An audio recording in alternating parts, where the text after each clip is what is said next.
Assalamualaikum warahmatullahi wabarakatuh. Auzubillahi minasyaitonirrajim. Bismillahirrahmanirrahim. Ya wa amwata. Bagi yang tanda kurung masih hidup dan yang tanda kurung yang sudah mati. Kalau kita hilangkan tanda kurungnya, bagi yang hidup dan yang mati.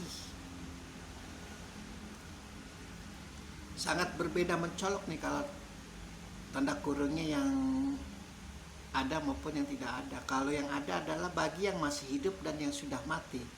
Kalau perkataannya seperti itu, maka kita menjurus kepada makhluk hidup yang dimana lebih condong kepada manusia. Namun kalau perkataannya adalah bagi yang hidup dan yang mati, itu artinya seluruh makhluk, tidak hanya manusia saja.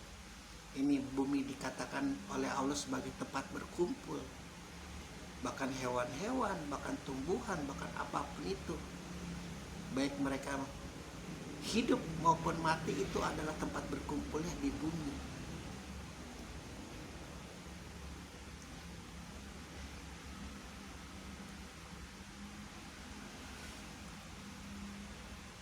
Salah satu sebab kenapa Allah menciptakan Adam dari tanah, dan tanah itu adalah di bumi, bukan tanahnya di Mars, bukan tanahnya di Pluto, adalah karena segala sesuatu itu hidup, pun termasuk yang namanya bumi ini, senantiasa tunduk kepada Allah, senantiasa berzikir kepada Allah, senantiasa bersalawat kepada Allah.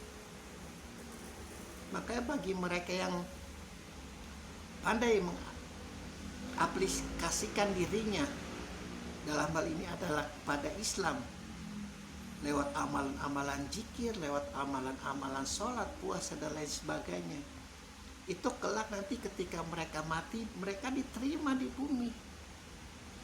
Karena awalnya memang mereka harus di bumi dulu, kecuali mereka memiliki ruhnya para nabi, kecuali mereka ketika memiliki ruhnya orang-orang suci, bisa dipastikan itu ruhnya langsung terbang. Seperti yang Allah katakan, jangan kalian katakan mereka sudah mati, mereka sedang hidup bersenang-senang di sampingku. Tuh Allah sinisnya luar biasa. Bagi ketika terjadi peperangan, baik mereka yang di kaum kafir maupun yang mereka di kaum muslim, senantiasa itu orang kafir mengejek, mampuslah kau mengkafir-kafirkan kami, mencemoohkan berhala-berhala yang kami sembah. Lalu Allah memastikan, jangan kalian katakan mereka mati, bilang Muhammad, mereka sedang hidup bersenang-senang di sampingku. Allah pastikan begitu. Dan ayat itu kalau sampai kepada jiwa-jiwa yang karena hidupnya itu memang dari kecil sudah terbiasa melihat perang, sudah biasa melihat bagaimana manusia itu sangat membenci Islam, bagaimana manusia itu sangat ingin memporak-porandakan Islam.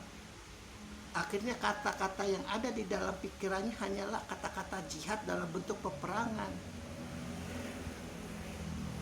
Karena sekali lagi, kita tidak boleh menjudge manusia meskipun siapapun hanya dari penampakan saja. Kita lihat dulu latar belakangnya, kenapa manusia seperti itu, apa yang menyebabkan manusia seperti itu. Termasuk golongan-golongan kaum kafir ketika melawan Rasulullah, mereka memiliki kepercayaan sendiri, kelak teman-temannya Muhammad yang mati itu akan dibinasakan oleh berhala-berhala mereka, dipendam di dalam bumi, disiksa habis.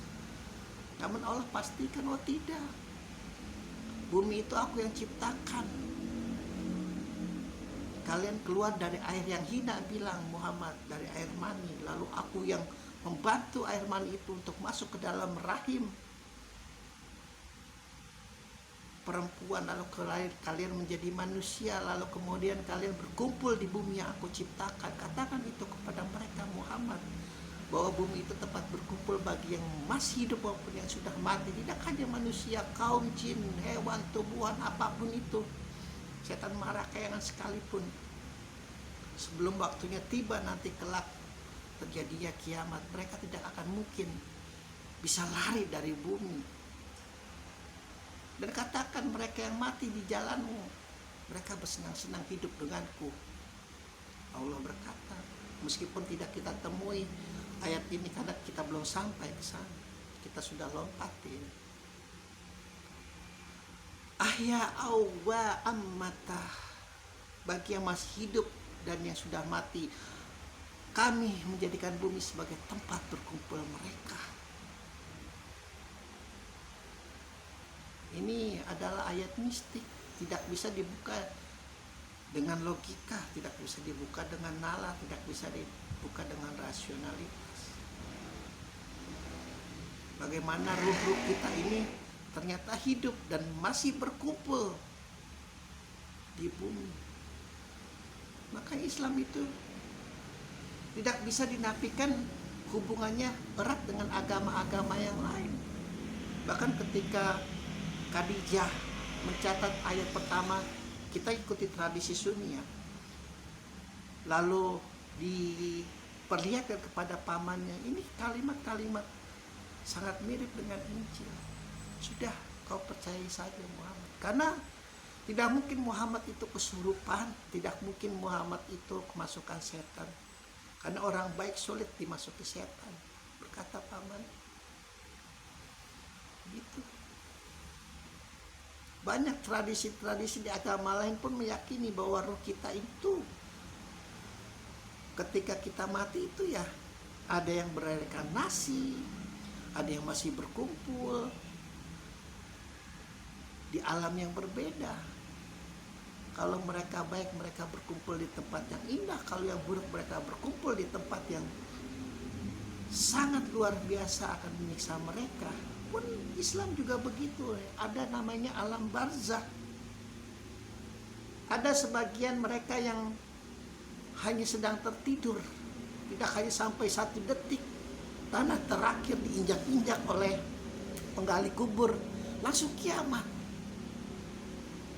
Pembukaannya kita pembukaan dengan mistik ini ya, langsung kiamat. Ada juga yang alam barzakh seperti sedang mengobrol saja dengan seorang teman yang ternyata itu adalah Al-Quran yang menemaninya semasa itu, mencurahkan isi hatinya, totoh kiamat. Ada juga yang di alam barzakh itu, kalau di tradisi Sunni, datang 2 malaikat menanyakan apa agamamu, apa nabimu, begitu. Ketika kau bisa menjawab, maka kau akan mendapat limpahan kenikmatan yang luar biasa.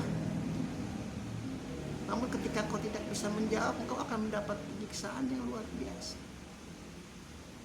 Padahal kalau menurut logika, menurut nasionalitas, pertanyaan-pertanyaan ini sering di umat Syiah ini untuk meledek orang Sunni ya seperti itu. Ngapain nanya-nanya malaikat? Mereka sudah tahu, Allah pun maha tahu, tidak perlu bin dan binti juga sudah mengerti Allah itu. Doamu itu mau larinya kemana, saking hebatnya ilmu Allah. Maaf saja ini tidak ada niat untuk saling mengadu domba. Cuman pada kenyataannya di tradisi Islam ya seperti itu. Ada juga yang hidup setelah mati itu, mereka berkumpul dengan keluarga-keluarga mereka. Mereka berkumpul dengan nenek-nenek moyang mereka. Dan yang sangat menyakitkan adalah di dalam keyakinan umat Islam, bagaimana setelah mati itu mendapat penyiksaan sampai kiamat. Itu yang dirasakan oleh Abu Lahab, membawa kayu bakar dengan istrinya yang sangat mendengki Rasulullah. Masih berteriak kesakitan di dalam perut bumi hingga detik ini. Konon katanya mereka beristirahat ketika hanya Idul Adha, Idul Fitri, dan ketika hari Jumat. Malaikat memberhentikan penyiksaan atas Abu Lahab begitu. Jadi ini ayat adalah menceritakan tentang hidup setelah mati. Kita dikumpulkan di dalam bumi, Allah pastikan, baik yang masih hidup dan ketika kau mati.